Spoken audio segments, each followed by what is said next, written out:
The sound of tools clinking echoed beneath the rusted tin roof. Morning sunlight crept through a cracked skylight, landing on the grease-streaked floor of Joe's auto repair. Dust danced in the light like tired memories. Joe knelt beside a beat-up Ford with its hood yawning open. His hands, dark with oil, moved slow but certain, like he'd been doing this long before the world changed outside. Sweat lined his brow, and the faded blue bandana around his neck clung to his skin like second breath. A radio hummed low in the background, an old blues tune that matched the rhythm of a man who hadn't rushed in years. He twisted a wrench, listened to the engine cough, then exhaled as it finally purred back to life. "Sounds like she's got another 100 miles in her," he muttered, patting the hood with more care than most men gave living things. Across the shop, no one clapped. No one cheered. No customer had waited. The driver had vanished hours ago, leaving only the unpaid invoice taped to the bench. Joe sat back on his knees, eyes heavy. Not angry, just used to it. He wiped his hands with a rag so worn it told stories. From outside, the crunch of gravel. Slow, unsure footsteps. He looked up, not alarmed, just curious. A figure stood in the sunlight beyond the open garage door. Faded coat, white brim hat. Shoulders slumped from time, not defeat. Joe stood, rubbing the back of his neck. "You need help?" he asked. The person didn't answer right away. Instead, she stepped forward. Dust clung to her shoes like they'd walked a long way to find the right silence. Joe wiped his palms on his jeans as the woman entered. Slow and measured, like each step asked permission. She didn't look lost, just paused. The garage smelled of rubber and rust, but she didn't flinch. She took it in with the kind of familiarity that made Joe squint. "You all right?" he asked again, softer this time. She nodded, but her voice didn't follow.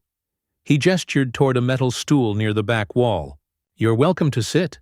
It's cooler near the fan." She hesitated, then walked toward it, boots scuffing the cement. Her hand brushed the edge of the workbench as if remembering its shape. Joe moved back to his tools, giving her space, but watched from the corner of his eye. Something about her posture didn't fit the usual passerby. She held herself like someone who used to be in charge, but didn't want to be noticed now. "Hot day to be walking," he offered. She gave a faint smile. "I wasn't walking, just needed somewhere to stand still," he chuckled once. "Well, you found the quietest shop in town." She traced a finger over a bolt left on the counter. "Do you own this place?" Joe nodded, still tinkering.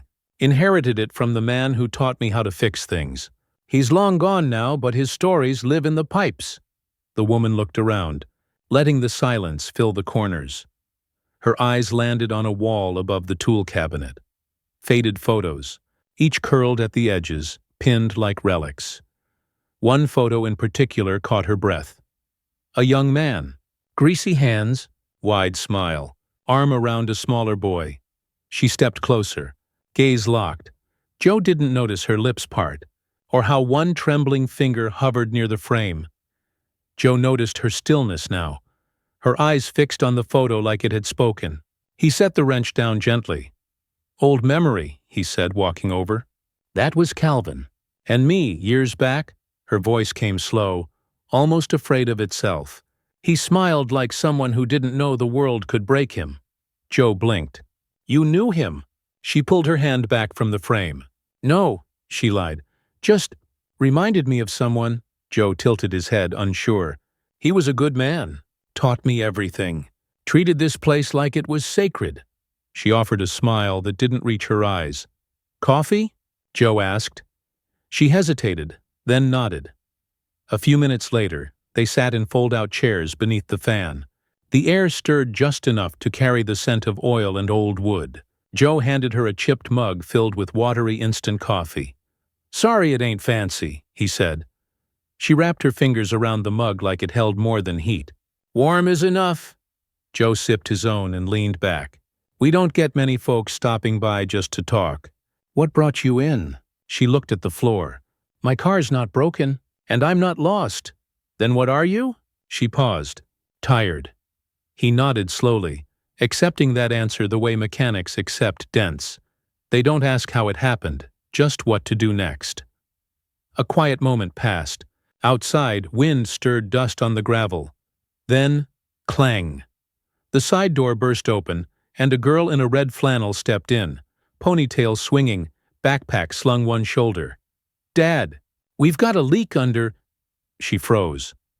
The woman looked up, her eyes wide and startled. Joe stood, already reading the shift in the air. The old woman rose quickly, nearly spilling her coffee. She wiped at her coat as if to erase her presence. The girl blinked. "Sorry, didn't know someone was here." Joe placed a calming hand on his daughter's shoulder. "It's all right, sweetheart. She's just resting her legs." The girl gave a polite nod, then disappeared into the back with the confidence only a place of routine can give. The woman sat down again, slower this time. Her hands trembled around the cup, and Joe noticed her shiver. "You cold?" She hesitated. "No, He was already moving, pulling a brown canvas jacket from the pegboard wall. It had been Calvin's once, still smelled of motor oil and cedar. "Here." Joe offered it without ceremony, holding it open. She stared at it like it was something more than cloth. "I can't take that." "You're not taking it. You're wearing it," he said gently, laying it across her shoulders. "Big difference." She didn't protest again. The weight of it settled across her like memory. Joe walked back toward the workbench but didn't pick up the wrench. Instead, he stole a glance. She held the collar of the coat near her face, eyes closed. In her mind, the garage grew younger, sunlight warmer. The humming of engines turned into laughter. Her son standing exactly where Joe stood now, and then it all faded again. Would it be all right if I stayed a bit longer? She asked quietly, opening her eyes. Joe nodded without looking up. "Ain't nobody rushing you out." Outside, the cloud shifted. A beam of light crossed the doorway, just enough to warm the dust on her shoes. The girl returned with a wrench in one hand and a question on her face. "Dad, the Mustang's dripping again. You want to look at it before it stains the mat?" Joe stood, brushing dust from his knees. "Yeah, let's wrangle that beast together." She grinned and tossed him a towel. "You sure you don't need a real mechanic?" He caught it with a chuckle. "Watch your mouth. I might fire you from this unpaid job." The woman watched them from her corner. How they moved in sync, how they spoke in shorthand. The girl was maybe 16, lean and quick, with confidence that came from grease under her nails, and wisdom passed through calloused hands. They leaned over the car together.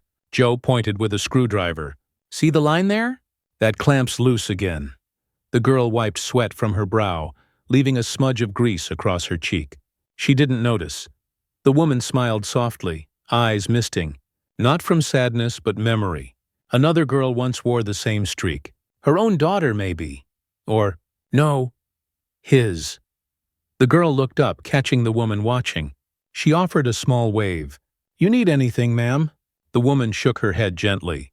"No, just enjoying the show." Joe glanced back with mock pride. "She's my right hand now. Smarter than me, too." "Not true," the girl said, tightening the bolt. "You just pretend you're slow so I learn faster." That made them both laugh. And the woman, she laughed too. Quiet, sudden, like she'd forgotten how. It rang in the hollow space of the garage, soft but full. Then it hit her. That laugh, the daughter's, had a tone. A lift at the end. She'd heard it before, long ago. The garage dimmed as the afternoon wore on. The daughter stepped out to grab a sandwich, and Joe stayed behind, alone with the hum of memory. He opened a narrow drawer beneath the old bench, the one Calvin used to call the vault. Inside, a rubber-banded stack of envelopes, yellowed with time. No stamps, no addresses, just first names, all in the same shaky scrawl. Joe pulled the top letter and unfolded it slowly. The paper crackled like autumn leaves. His voice was barely a whisper as he read, "Calvin, I still don't know what made you walk away that day. You said the garage was your church, your reason to keep going. Then one morning you were gone, and the light never hit the bolts the same way again. I kept it running, barely. Some days I feel you watching, other days I feel you judging. Either way, I miss you, man." He folded the letter back, slower this time. His fingers lingered on the paper, like holding it longer might deliver it across time. He didn't hear the soft footsteps behind the office door, didn't see the shadow standing still, careful not to be seen. The woman leaned her ear closer, breath shallow. She knew that name. She had written it herself over and over on birthday cards never mailed, on the back of photos. On hospital forms she signed alone. Joe placed the letter back in the drawer and slid it shut. Then he just sat, silent, hands clasped, eyes closed, not sleeping, just still. The woman stepped back, unnoticed. Her hand brushed the frame of the door, grounding herself in a place that had somehow held both her grief and its keeper. The next morning arrived quiet, wrapped in the soft gray of early sun. Joe unlocked the front, his shoulders heavier than usual. Each creak of the door felt like a warning. He moved through the garage like a man going through motions he'd memorized, but without music in them. The woman sat quietly in the corner again, wrapped in Calvin's old jacket, holding her silence like a fragile glass. She watched him place his coffee on the front counter, then remove a yellow envelope from under a catalog. He unfolded the letter, smoothed it flat, and read it again, though he knew every word. Notice to vacate. 30 days. Delinquent for 6 months. Pending property reassignment. Red stamp in the corner. Final warning. Joe rubbed the bridge of his nose. They want me out before the roof finishes fallin' in. The woman stayed quiet. He folded it back with care, as if that might soften the truth. I've tried to keep it going. Barely enough to pay parts. My girl helps out, but we're running on fumes. Still, she said nothing, but her hands tightened around the mug in her lap. He looked at her now, eyes tired. Funny, huh? You give something your whole life, and it still gets taken. She looked at the walls, faded posters, shelves holding more dust than tools, the photo of Calvin above the workbench. It doesn't look like something broken, she said softly. Joe smiled without joy. That's 'cause you haven't looked at the bills. He stepped into the back to grab a filter. Left alone, the woman rose and walked toward the counter. Her fingers hovered above the eviction notice. She touched the red stamp. Once. Her frown deepened. The bench sat just outside the garage door. Old wood, splintered at the edges, with bolts rusted tight from years of rain. It didn't look like much, but it faced the rising sun, and that made it sacred in its own way. The woman sat there now, wrapped in Calvin's jacket, her hands resting on her lap like they were remembering things she wasn't ready to say aloud.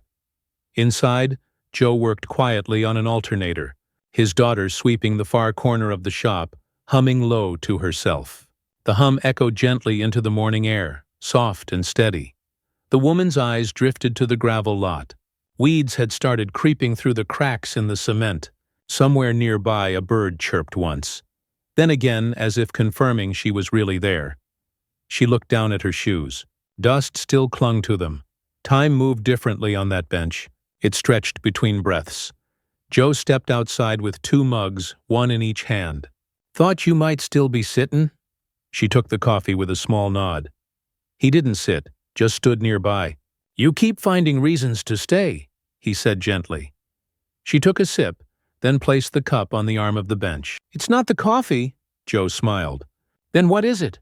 Her eyes scanned the garage, its peeling paint, its tired roof, the photo on the wall, the girl with grease on her face. This place, she said slowly, it holds things. Joe tilted his head. Like what? She paused. Then, without looking at him, she whispered, I used to own a place like this. Joe's grip on his mug shifted just slightly. It arrived in silence, but not invisibly, long, black, and polished like obsidian. The limousine rolled down the cracked gravel path like it didn't belong to this world. Because it didn't. Joe looked up from under the Mustang. His wrench paused mid-turn. His daughter froze too, broom held in mid-sweep. Even the woman on the bench straightened, instinctively tugging the collar of Calvin's jacket tighter around her frame. The limo didn't sputter like the cars Joe was used to. It whispered. Tires barely cracked a pebble. and it parked like it owned the very earth beneath it. The engine shut off, but no one exited. Joe stood, wiping his hands slowly. What in the world? Finally, the door opened. A sharply dressed man stepped out. Silver cufflinks, pressed vest, dark sunglasses, even though the sun barely showed. He adjusted his tie as if the garage offended him just by existing. His eyes scanned the building, then landed on Joe. This is Montgomery Garage? Joe nodded slowly. Has been for the last 20 years. The man stepped forward, careful where he placed his shoes. Is there a Mrs. L here? Joe squinted. Mrs. L? The man checked his phone, then looked toward the bench. The woman didn't move. Mrs. Lorraine Montgomery, the man said louder this time. We were told she might be on site. Joe's eyes flicked to the woman, who stared straight ahead, expression unreadable. The man stepped closer, impatience growing like a storm cloud. We've been trying to reach her. It's regarding a pending sale. She's overdue for final paperwork. Joe turned back to the woman, suspicion blooming in his chest. The driver removed his glasses, voice colder now. We need to speak with her. Now. Joe stared at her, waiting for some kind of explanation, but the woman kept her eyes on the horizon, as if the clouds rolling in were more urgent than the truth standing inches from her. The driver's voice cut sharper now. Mrs. Montgomery, we're already behind schedule. If you don't sign the transfer by end of week, the buyer may withdraw. Joe's hands dropped to his sides. Lorraine? He said quietly. Is that your name? She finally turned to face him. A lifetime passed between them in one glance. I didn't mean to lie, she said, barely above a whisper. I just didn't want to be her. Not here. Joe took a step back. You've been sitting in my shop, drinking my coffee, wearing Calvin's jacket. I know. You knew Calvin? I did, she said. You owned this place? I still do. The words hit harder than he expected. His shoulders dropped. Why? Because I needed to see what became of it. Of him. Of you. Joe rubbed the back of his neck, his voice rough. You watched me read that eviction notice like it wasn't yours to stop. I wasn't sure you deserved it, she said honestly. At least not at first. Joe blinked, stunned by the quiet cruelty of the sentence. The driver checked his watch, annoyed. Mrs. Montgomery. She raised a hand without looking at him. Wait in the car. He obeyed, reluctantly retreating. She turned back to Joe. This place, it still has a pulse, but I needed to see it with my own eyes. Joe shook his head, bitterness thick in his voice. You had no right to walk in like a ghost. She stepped toward the gravel, and as she passed, she said without turning, You'll understand soon. That night, the hum of the overhead lights was the only sound left in the garage. Joe stood hunched over the bench, elbows on the work table, still in the same oil-stained shirt from earlier.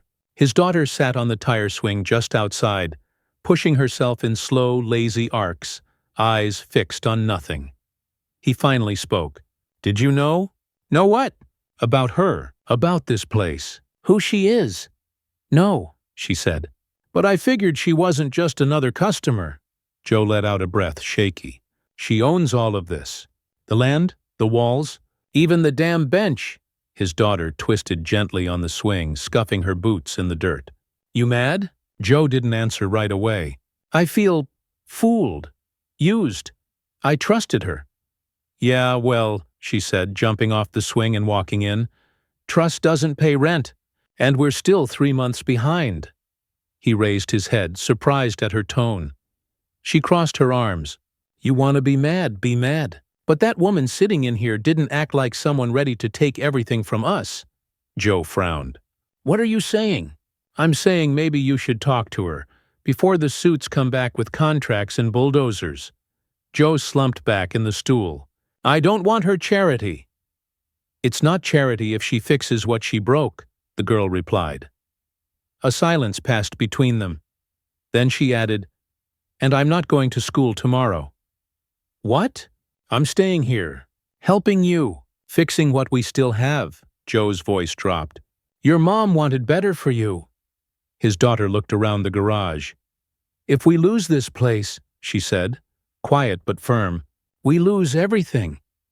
The next morning was quiet, too quiet. Joe stepped into the garage before sunrise, expecting solitude, but paused when he saw the silhouette. The woman stood at the old workbench, sleeves rolled back straight. In her hands, a worn wrench, one of Calvin's favorites. She turned it slowly, checking the teeth, fingers instinctively testing the grip. She didn't see him watching.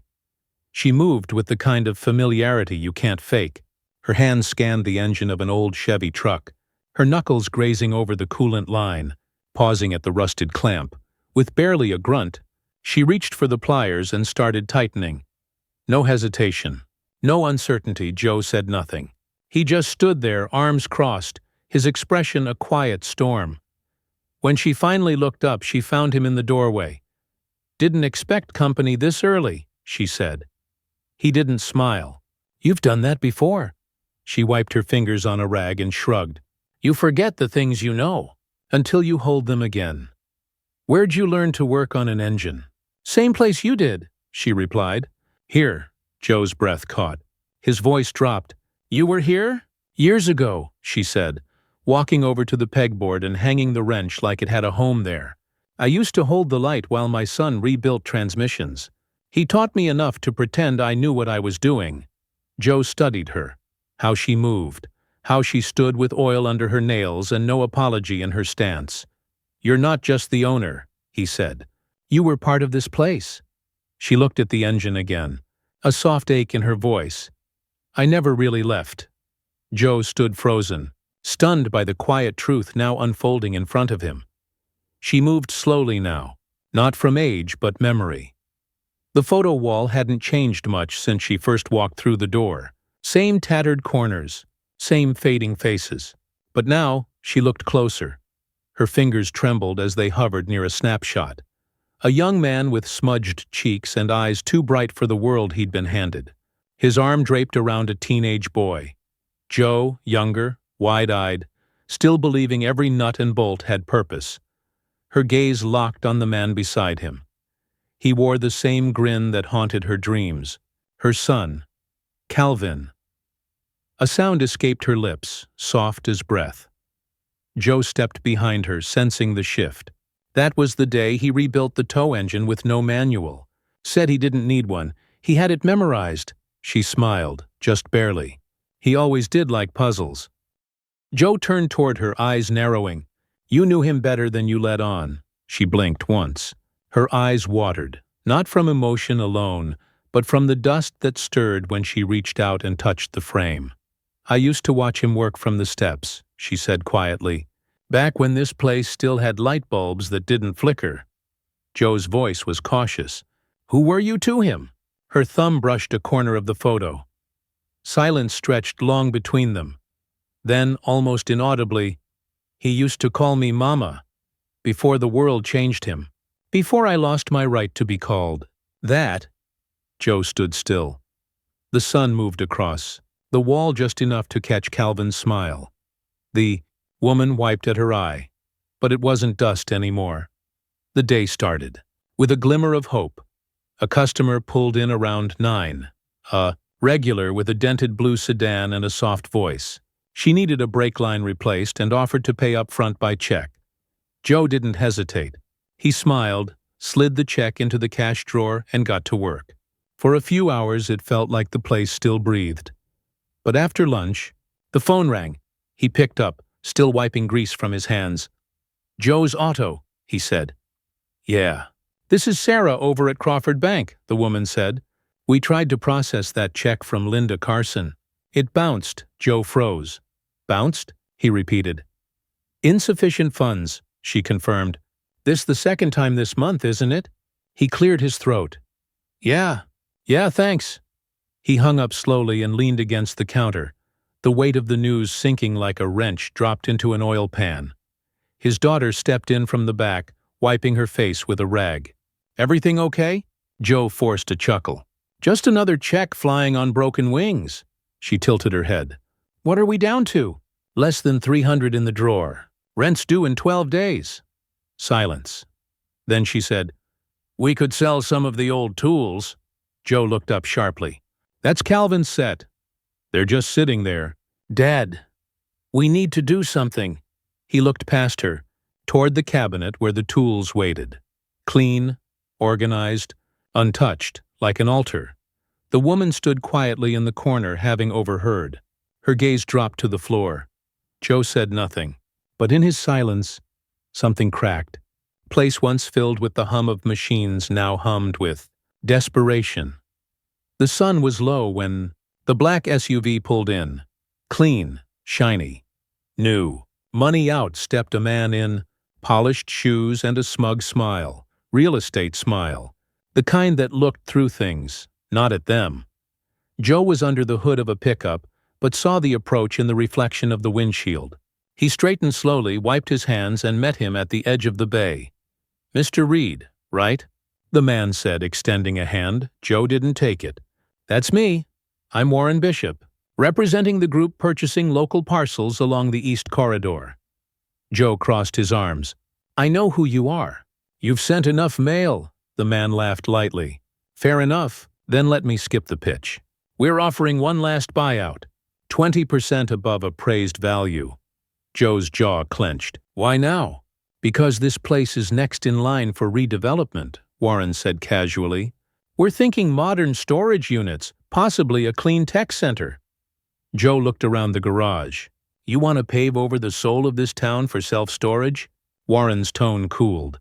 "Mr. Reed, with respect, your business is running on fumes. Your daughter should be in school, not scraping engines. This place, it's a burden. We're offering you relief." Joe's voice was steady. "This place isn't a burden. It's a promise I made. And you don't get to put $1 on that." Warren's smile didn't fade, but it sharpened. "You're not the owner, Joe." Joe stepped forward.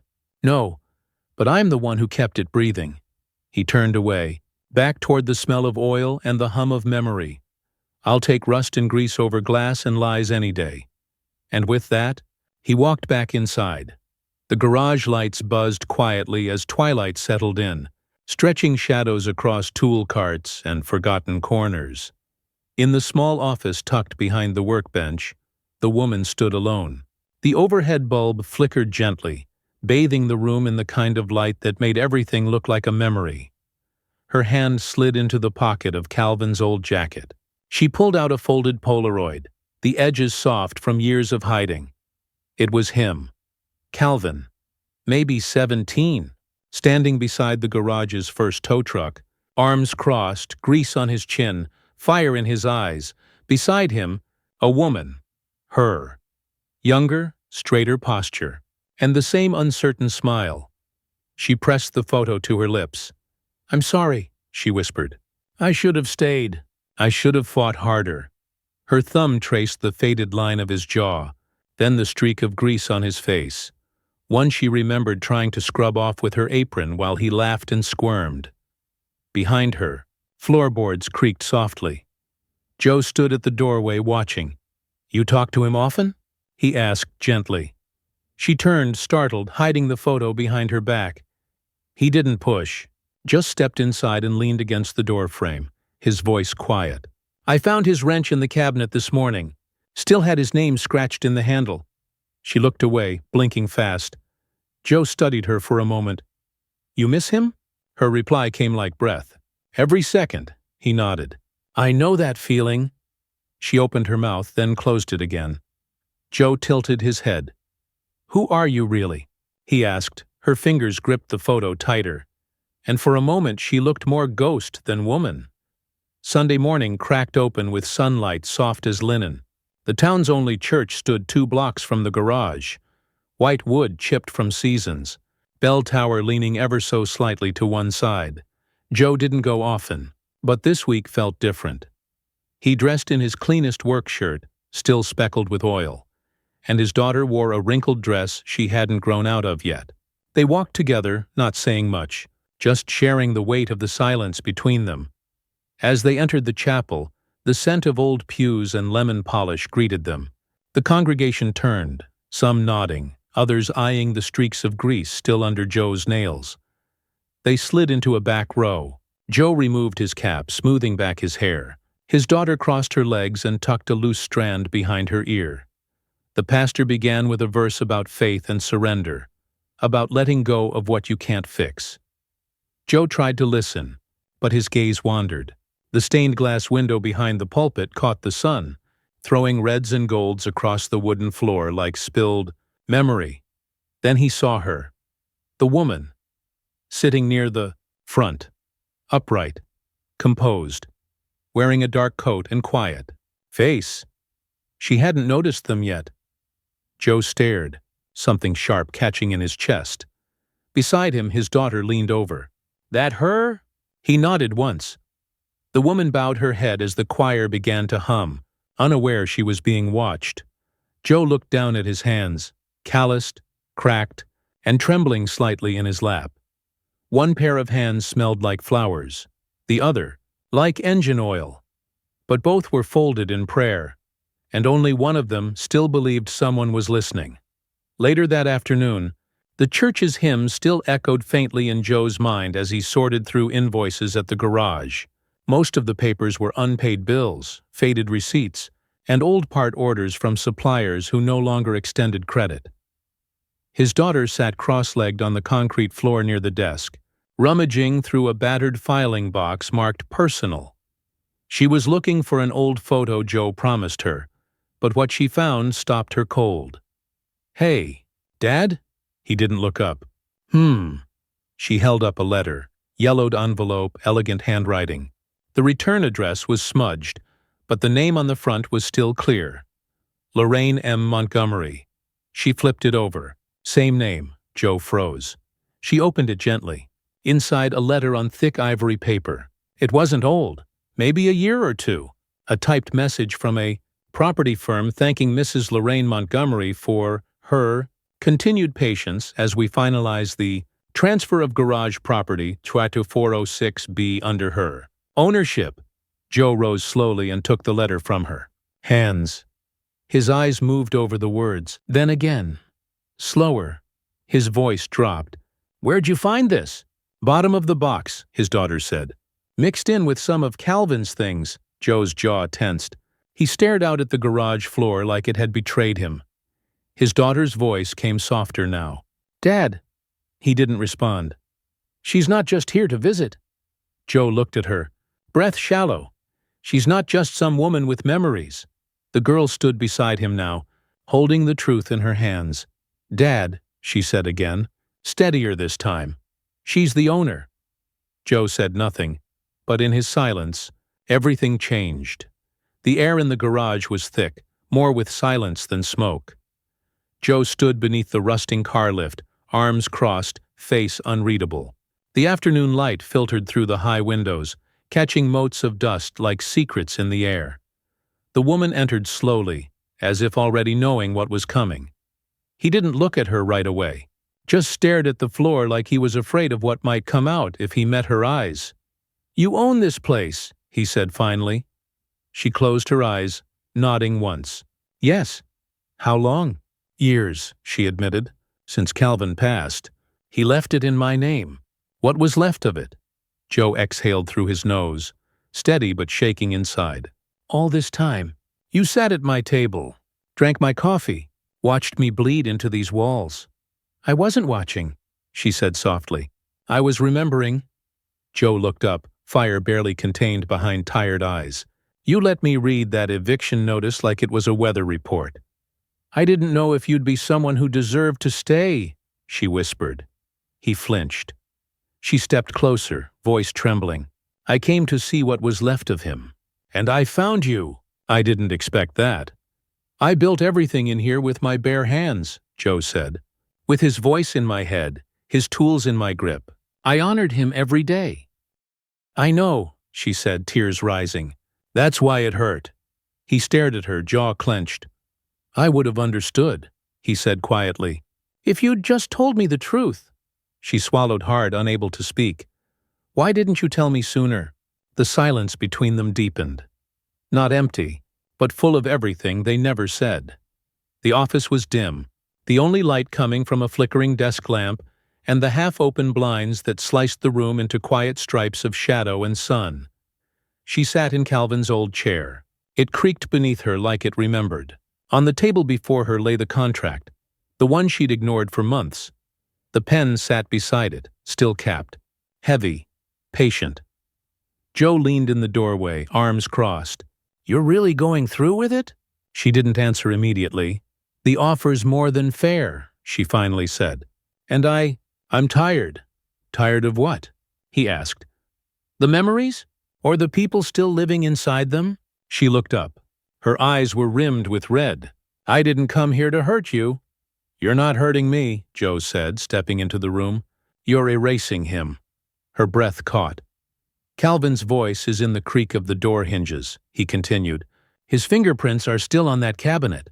That floor has his scuff marks, and you want to sell it to someone who thinks Torque is a fashion brand." "I've lived with regret longer than you've been alive," she whispered. "And sometimes, letting go is the only way I know how to stop hurting." Joe shook his head. "Letting go isn't healing. It's just quitting quieter." She looked away. He stepped closer. His voice dropped like a prayer spoken through clenched teeth. "You don't understand what this place means." She blinked. He pointed to the bay where his daughter was kneeling beside a carburetor, sleeves rolled, grease on her cheek. "That's 3 generations of love out there," he said. "You can sell the land, but what'll you do with that?" The woman stepped out back, away from the ticking silence of the office and into the soft hush of evening. Crickets had begun their song. The metal siding of the garage still held heat from the day, warming her back as she leaned against it. She heard footsteps. Quieter. Lighter. The girl. "Hey," the daughter said, holding a wrench in one hand and a smear of oil across her wrist. The woman turned slowly. "Hi." They stood for a moment in the thick golden light, both unsure of how to begin. Then the girl broke it. "My dad doesn't talk much when he's hurt, but I've seen it before. Same look he had at Mom's funeral." The woman nodded, her throat tight. "I didn't mean for any of this. I swear." "I believe you," the girl said, sitting beside her on the low concrete step.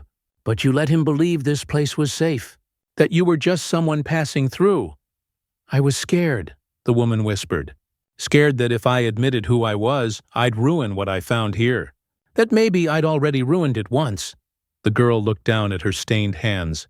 "You didn't ruin it. You helped build it." "He just didn't know." The woman's eyes filled. "I left my son.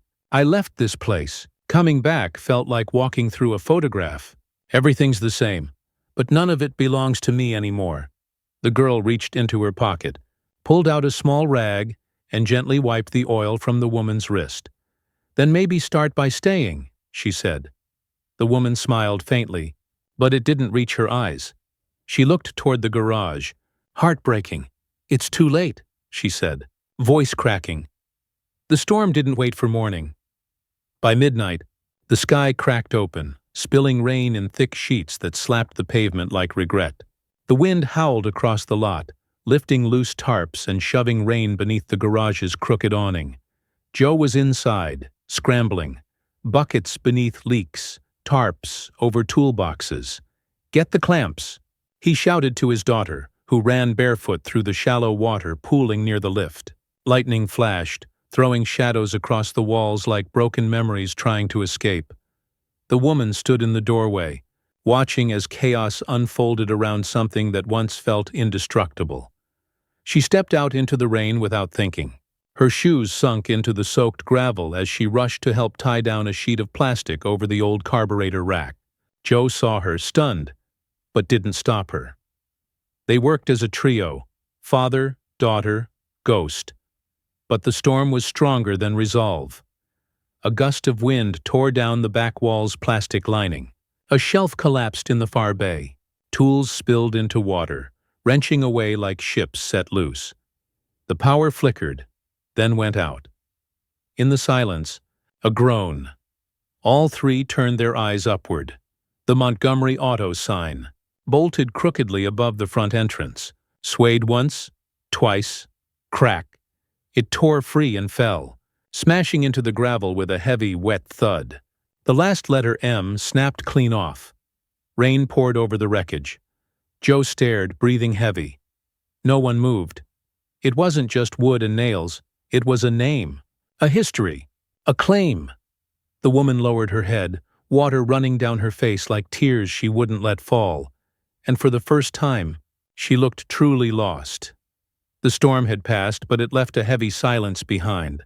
The garage smelled of wet wood and oil. Joe worked quietly on clearing debris while his daughter swept water from the far bay.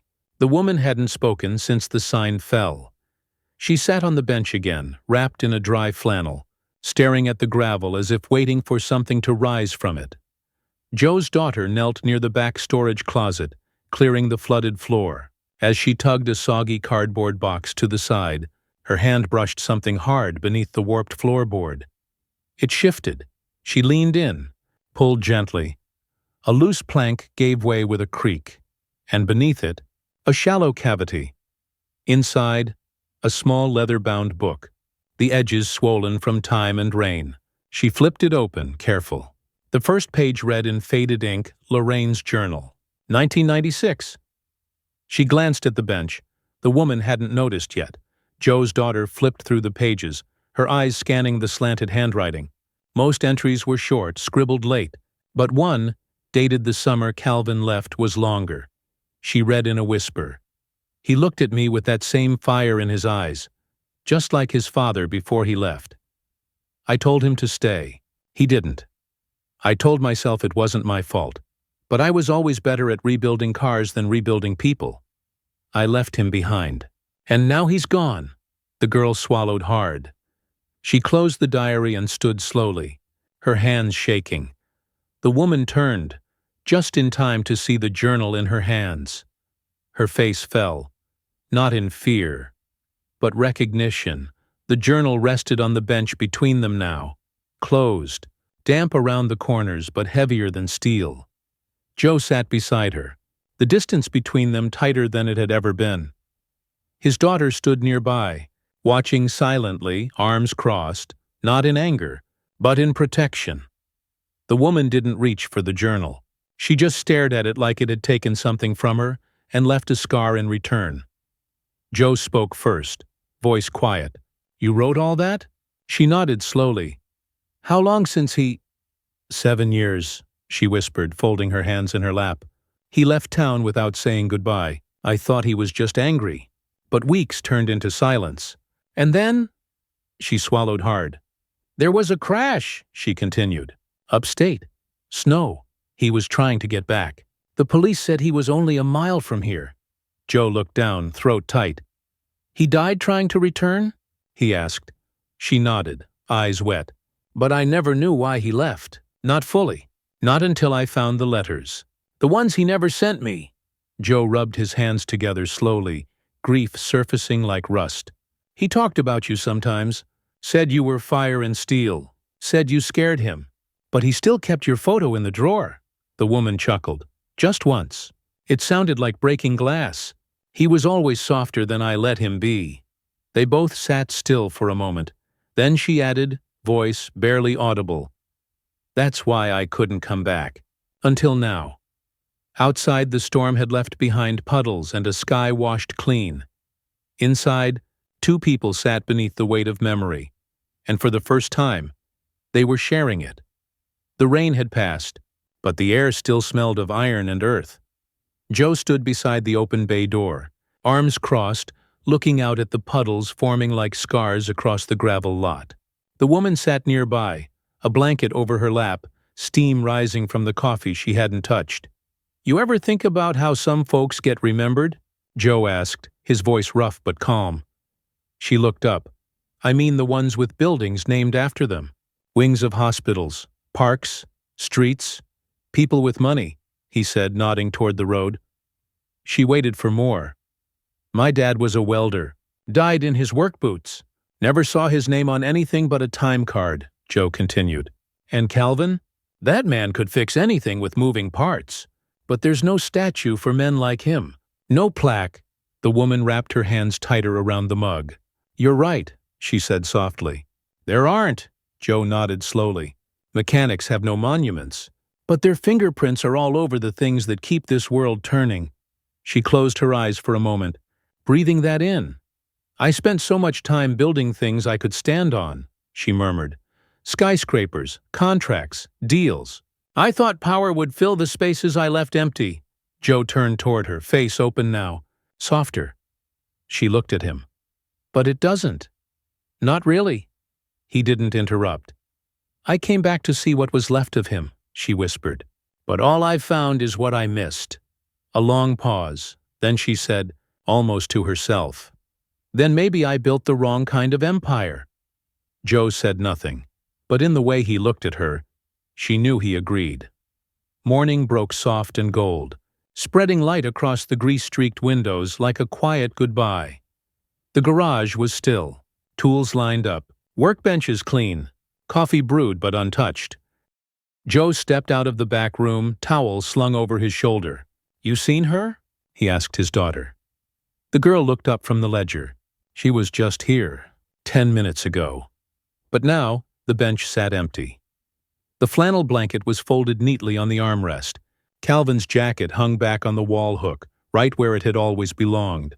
And on the counter beneath a half-drunk cup of cold coffee sat an envelope. No name. Just one word, handwritten in strong, deliberate strokes. Joe. He walked over slowly, as if the floor might shift beneath him. His daughter watched, still and silent. He picked up the envelope, fingers hesitating for a beat before opening it. The paper inside was thick, weighted. Like her. She had walked out without a word. No keys jingling, no door slamming. Just the quiet shuffle of footsteps leaving something behind for the last time. Out by the road, tire tracks curved gently onto the street. The same black limousine from before now gone, swallowed by morning fog. Joe stood in the doorway, letter in hand, reading. We don't see the words yet. But his jaw clenched, his eyes wet, and his heart, whatever it had been holding, lowered its guard just slightly. He stepped back inside, folded the letter once, and placed it in the drawer next to Calvin's unopened ones. Beside absence. Beside regret. And in that drawer, silence became part of the story too.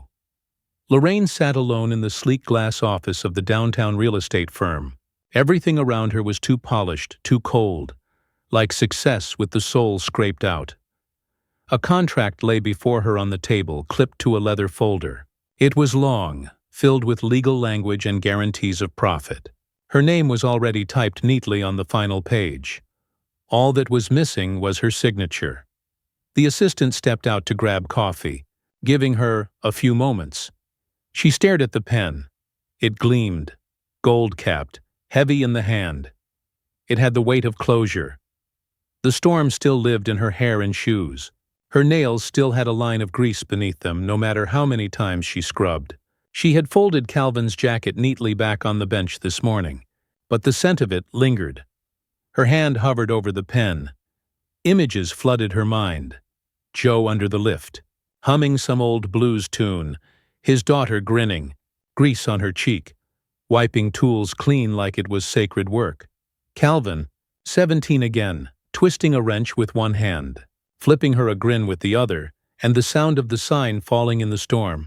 Not just wood, something deeper breaking. She closed her eyes. The assistant returned, setting the coffee down with a polite clink. You ready, ma'am? Lorraine opened her eyes. Her hand gripped the pen. She raised it over the page. Paused. The room waited with her. Her thumb rubbed the barrel of the pen slowly, nervously. She looked at the line with her name printed beside it, and for the first time since she'd walked back into that garage, she truly didn't know what to do. The storm may have passed, but the tension hadn't. Joe sat on a milk crate beside the old Mustang, hands idle for once, shoulders slumped like an engine left too long without oil. His daughter crouched across from him, a socket wrench still in hand, though she hadn't touched the car in over 10 minutes. Are we still fighting for this place? She asked softly. Joe didn't answer right away. He looked at his palms, scarred, rough, calloused from years of work. Tools didn't cut like people did. People like us, he finally said. We don't get saviors. We hold things together with wire and willpower. His daughter frowned. So that's it? We give up now? He looked at her. That look, half exhaustion, half pride. "When your mom passed," he said, "I promised I'd give you something solid, something nobody could take. This garage was that." "You still can," she whispered. "I don't know anymore," he said. "Feels like it's already been taken." Piece by piece, she reached over, placed the wrench beside his hand. "It's not gone." "Not yet." Joe looked at her, something shifting behind his eyes. A flicker, the same one Calvin used to get before trying something risky. He stood slowly, bones stiff, but purpose returning. He walked toward the main bay door, opened it, and looked out at the broken sign on the gravel, one hand on the frame, one on his hip. The wind had died. The air was still. He turned back to her, voice quiet but steady. "Let me fix just one more thing," he said. And in that moment, he wasn't a tired man, he was a father. The morning sun warmed the roof, drying what the storm had soaked. The girl was back at work, sanding the rust off a metal workbench by the bay window. Her rhythm was slow, steady, grit against grit, memory against metal. She paused to catch her breath and wipe sweat from her brow. As she shifted the bench slightly to get underneath, her knuckles scraped the edge of a beam, flaking, old paint chipped from decades of grease, time, and heat. She squinted. Something faint shimmered beneath the layers. Curious. She grabbed a finer grit and gently rubbed letters, carved, barely visible, but sharp in the light, Calvin M. She froze, heart thudding. She ran her fingers over the name like she was touching history. It hadn't been scratched with a tool. It had been carved by hand, the lines uneven but full of intention. She stared, then called out, "Dad, come here." Joe came jogging over, wiping grease from his fingers. "What is it?" She pointed. He leaned in, saw it, and inhaled deeply. "I never noticed that before." From the doorway, the woman stepped in slowly. Joe turned to her. "You ever see this?" She approached, each step cautious. Her eyes widened as she bent down. Her hand trembled as she reached for the beam. She touched the name, whispered it. "Calvin." The girl looked between them. "Dad, that's the same Calvin you always talked about?" Joe nodded slowly. Then realization washed over the girl's face as she looked at the woman beside her. Her voice broke the silence. "He wasn't just your friend, was he?" The woman didn't answer. She didn't need to. Her hand was still pressed to the name. The rain hadn't returned, but the air still felt like it remembered. The storm had left behind more than puddles. It left clarity. The woman stood outside the garage now, arms folded across her chest, staring up at the roof where the Montgomery Auto sign once hung. All that remained was a crooked bracket and a rust-stained outline of a name that had once meant legacy. She closed her eyes. The wind whispered. She could hear the past like an echo, Calvin's boots scuffing across the gravel, the click of his socket wrench, his voice calling from under a car. "Almost done, Ma." Her throat tightened. She stepped further out, gravel crunching beneath her. A cloud shifted above, and for the first time in days, the sun broke free. Clean and whole, spilling light like a blessing, it washed over the lot, warming the walls, the bench, the broken tools drying on towels. It hit the name carved into the workbench and made it gleam faintly, like it had waited for the sun to see it again. Joe stepped out beside her, but didn't speak. Neither did his daughter, who leaned in the doorway with a rag in her hands, watching. They stood there, 3 generations tied not by blood, but by bolts, memory and machines. The woman looked upward, not at the sky, but through it. She whispered something too soft to catch. Then, from somewhere inside the open garage, a sound rose. Soft, playful. Laughter, a child's laugh. Joe looked toward the bay, but no one was there. Just the air moving, through the beams and walls like it remembered every moment, ever held here. The garage had grown quiet again, the kind of hush that feels earned. Not empty. Joe rummaged through an old filing cabinet tucked in the office, looking for wiring specs from a client's '92 Dodge. But what he found instead was a sealed envelope, slipped between two dusty manuals.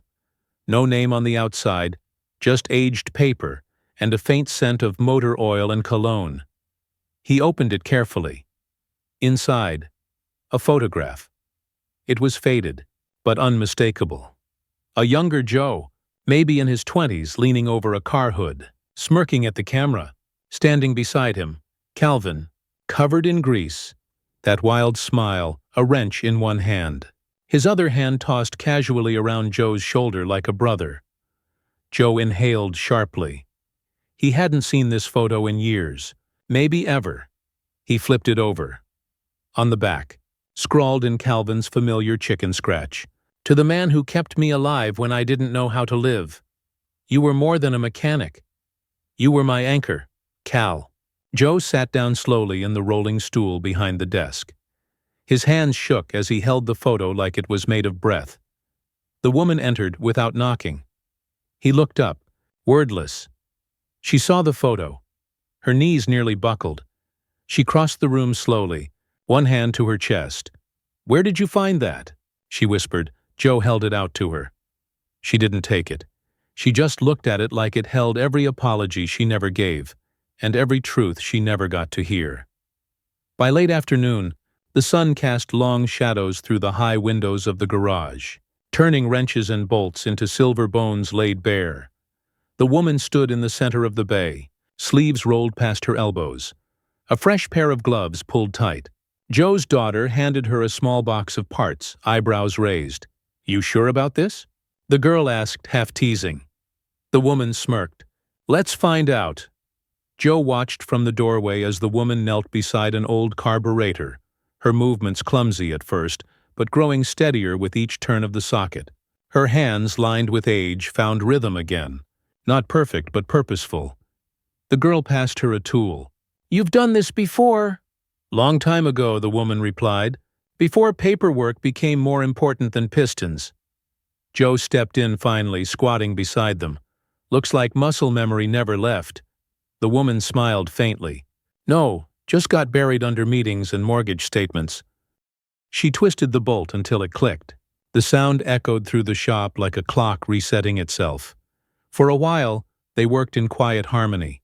The three of them, sleeves up, heads bent, the kind of silence that says more than small talk ever could. Later, as she stood to stretch, the woman looked down at her grease-stained hands and the smudge on her cheek left by a glove. "I forgot how this felt," she said. Joe glanced over. "Like fixing something with your own hands," she added. "Instead of signing papers to watch other people break it." He said nothing. But the look in his eyes? Respect. Not for who she used to be, but for who she still was. Beneath it all. The real estate office smelled of glass cleaner and expensive ink. Lorraine stepped through its doors not like a woman signing away property, but like someone walking into battle. Warren Bishop, the polished agent with the perfect smile, stood to greet her. "Mrs. Montgomery," he beamed. "Contract's ready. We've even arranged for early deposit, should you choose to expedite." She didn't sit. Instead, she reached into her bag, pulled out the folder, and placed it on the table, closed. "I won't be signing," she said. Warren's smile thinned. "I beg your pardon?" "The deal's off." He blinked. "You understand we're already mid-process. There's legal framing, a verbal agreement. You can't just walk away from a binding." "I never signed," she cut in. "And my silence wasn't consent. Consider this formal notice. The sale is suspended." Warren cleared his throat, trying to recover. "This is a mistake. That land is losing value. That building is falling apart." She leaned forward, eyes locked. "Then maybe it deserves to fall into the hands of someone who knows how to hold it together." He adjusted his watch. "The buyer will not be pleased. Legal recourse? Let them try," she snapped. "I've been chased by worse than money." A beat passed. Then, calmly, she gathered the folder and turned to leave. At the door, she paused. "Tell them they'll have to wait a little longer for their concrete." Back outside, sunlight warmed her face. It wasn't just defiance in her chest, it was clarity. She wasn't saving the garage. She was saving herself. too. And in that moment, with each step back toward oil and rust and love, she didn't look back once. The garage office was still, bathed in late afternoon glow. Dust floated like memory through slanted light. Lorraine stood at the desk with a single sheet of paper before her. No contracts, no threats, just a notarized title transfer form and a clean, open line at the bottom. Joe leaned against the doorway, arms folded, silent. His daughter stood behind him, curious but saying nothing. "I called the county clerk this morning," Lorraine said softly. "Told them I needed to update the deed." Joe raised an eyebrow. "To what?" She turned the paper toward him. His name was already printed in bold, Joseph Reed. Her pen hovered, then lowered to the line, a steady stroke, not rushed. She signed. "Set the pen down." Exhaled. Joe blinked. "You're giving it away." "I'm giving it back," she said. "To the one who kept it breathing, who held it together when I didn't know how."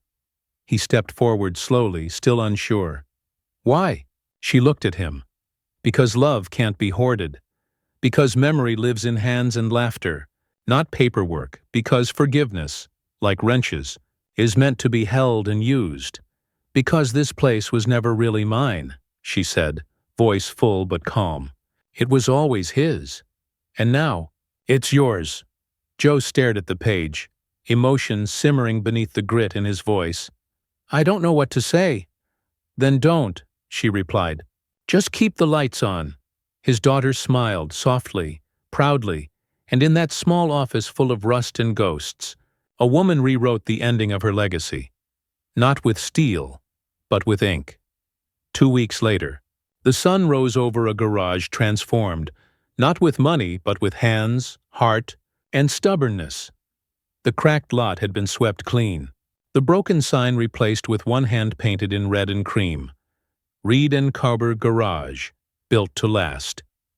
The neighborhood gathered, neighbors, old clients, curious kids, drawn by the smell of barbecue and the sight of streamers hanging between car lifts.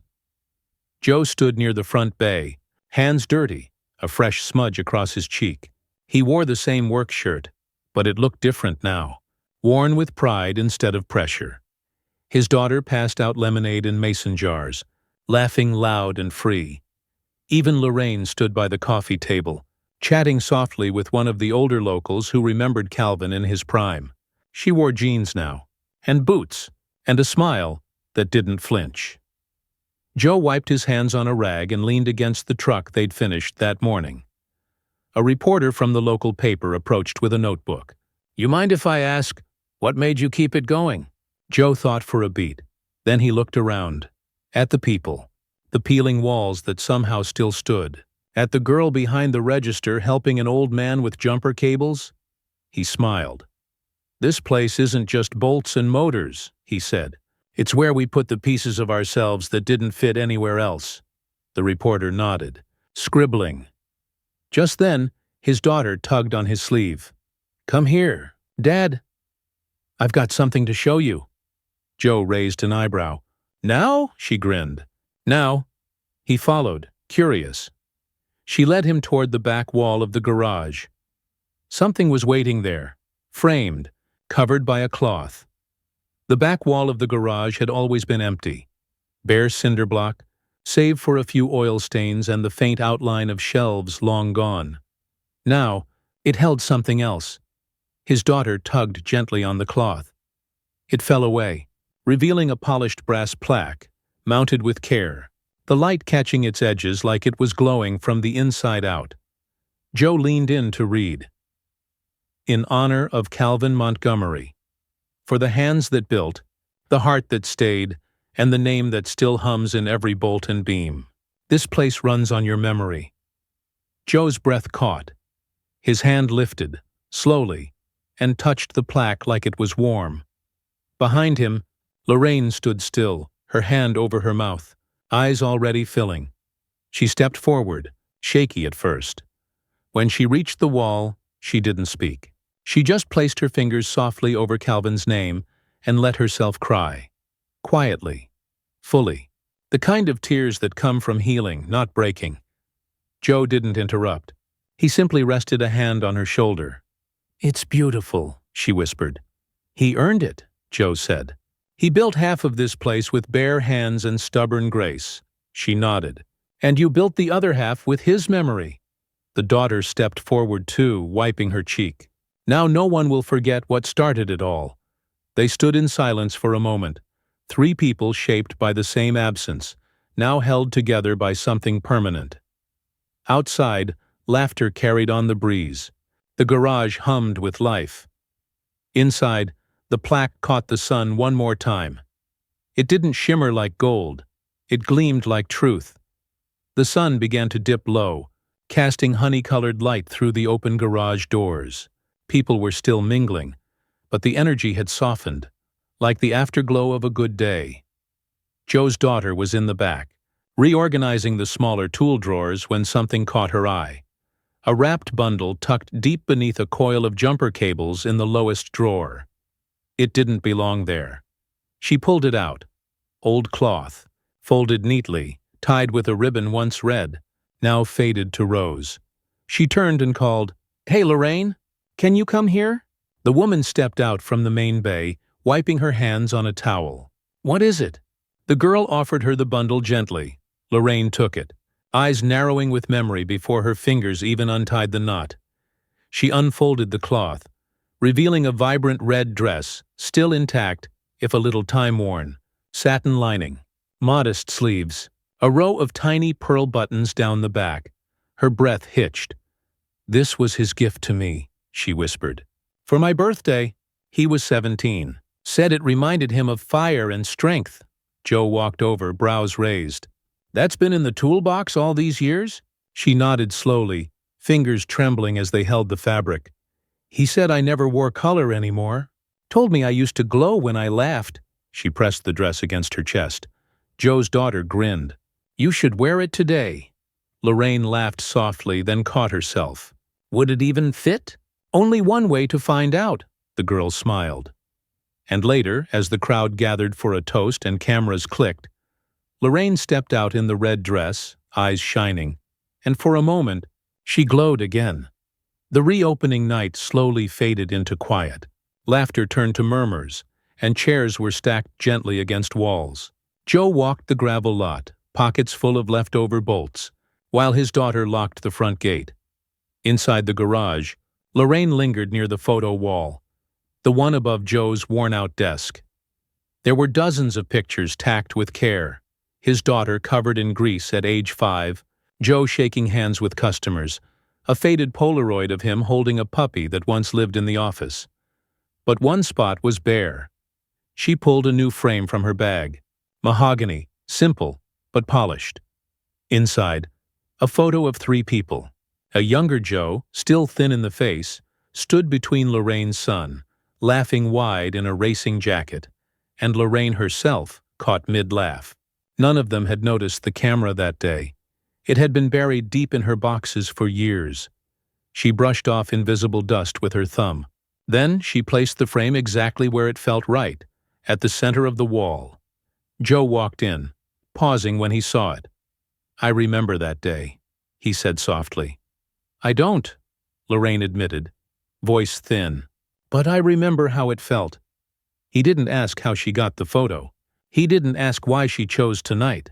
He just stood beside her, hands in his pockets, as the memories bloomed between them. Later, in the quiet of her small apartment, Lorraine carried the photo home. She placed it on her bedside table, facing the window.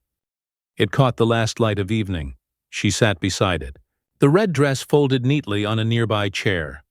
Her eyes closed, not with grief, but with peace. The morning sun stretched like a soft ribbon across the cracked pavement outside the garage. Lorraine stepped carefully over the threshold. Her cane clicked once, then rested. Her coat flared with a gentle breeze, the same one that always seemed to whisper around this corner of town. Joe wasn't around yet. His daughter had left a note in the window. "Back in an hour. Coffee run." So Lorraine walked slowly toward the far side of the garage, the one most people didn't notice. There, shaded by the old tree whose roots cracked the cement, sat the bench. The same one she'd asked to rest on all those weeks ago. The same bench where something had shifted in her. Its wood was warped. One leg leaned slightly inward. But it was clean now. Sanded. A fresh coat of varnish shimmered against the grain. Lorraine lowered herself onto it, exhaling as her bones settled. She didn't cry. Not this time. Her hand smoothed over the seat's edge, fingers tracing the initials someone had carved there recently. JM plus LM. Not for romance. For history. She tilted her face toward the sky. Sunlight fell gently across her cheeks, catching the silver strands of her hair. The hum of a wrench echoed faintly in the distance, probably someone working a few blocks down. Life still moved, but here, in this small corner of town, time paused. Or maybe, just maybe, it healed.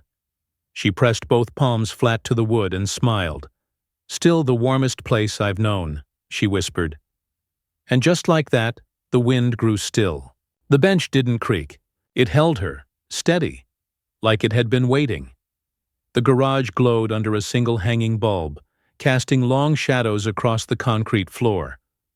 Joe stood with a rag in one hand, his other adjusting a carburetor.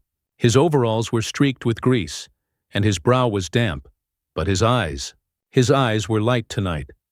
Beside him, Lily crouched by the open toolbox, sorting bolts by size like it was a sacred ritual. "That one's too short," Joe muttered, reaching without looking. Lily held up a half-inch bolt with a sly grin. "You mean this too short one you've used 3 times already?" He turned, eyebrows raised. "You keeping track now?" "I've been keeping track since I was 5, she shot back. "You used to call them glittery screws to get me to help." Joe chuckled, the sound echoing softly. "Worked, didn't it?" Lily rolled her eyes, but her smile didn't fade. She passed him a socket wrench. They worked in rhythm, her holding, him tightening. No music played, but the clinks and clicks of tools filled the air like melody.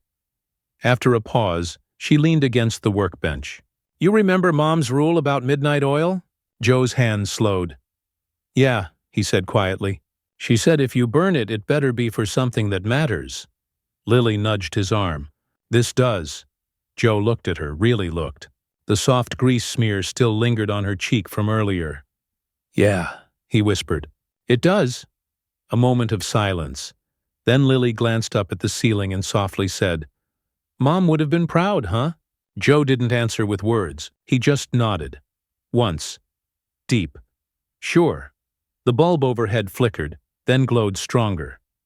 The house Lorraine had lived in all these years was a museum of memory. Not grand, not gilded, just full. Photos lined the walls. Some crooked, some faded, but each one anchored to a story. A piano no one played anymore sat in the corner, its keys dusty but untouched, like grief frozen in wood. Lorraine stood near the window, gazing out. The town blinked gently in the distance. Somewhere she could almost hear the clink of Joe's tools again. She walked with purpose now, slow but steady. There were no guests, no legal teams, no staff. Just her and silence. She sat at the writing desk where her husband used to pen letters he never mailed. Her fingers trembled as she picked up a pen. She began writing. Not a will, not an explanation.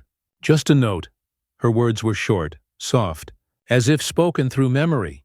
"You gave me back a piece of myself I thought the world forgot. Not because of what you fixed, but because of how you saw me when no one else did." She folded the note, slid it into an envelope, and wrote only one word on the front, Joe. No last name, no address, just his name, as if it was enough. Then she did something unexpected. She removed her wedding ring and placed it on top of the envelope. Not as goodbye, but as a release. She walked to the hallway, set both items on the small table near the door, and paused. No tears came.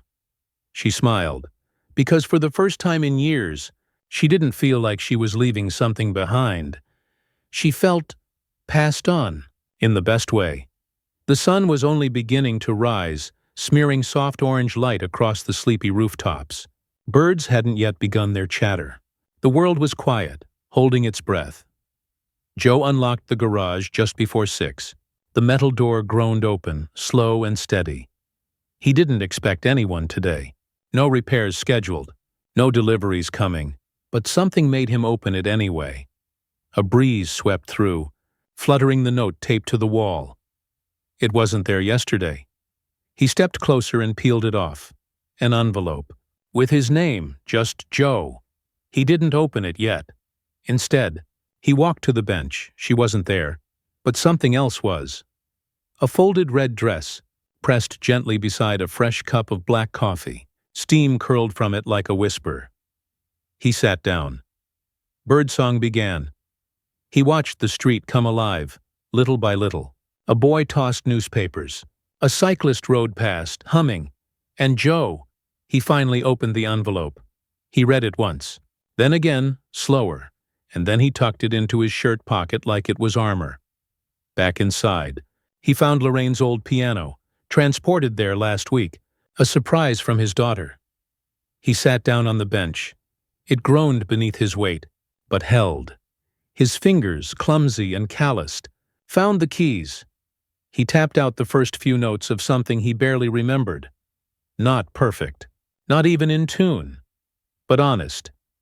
And as the melody grew, the garage filled, not with customers, not with cars, but with warmth, with memory, with life.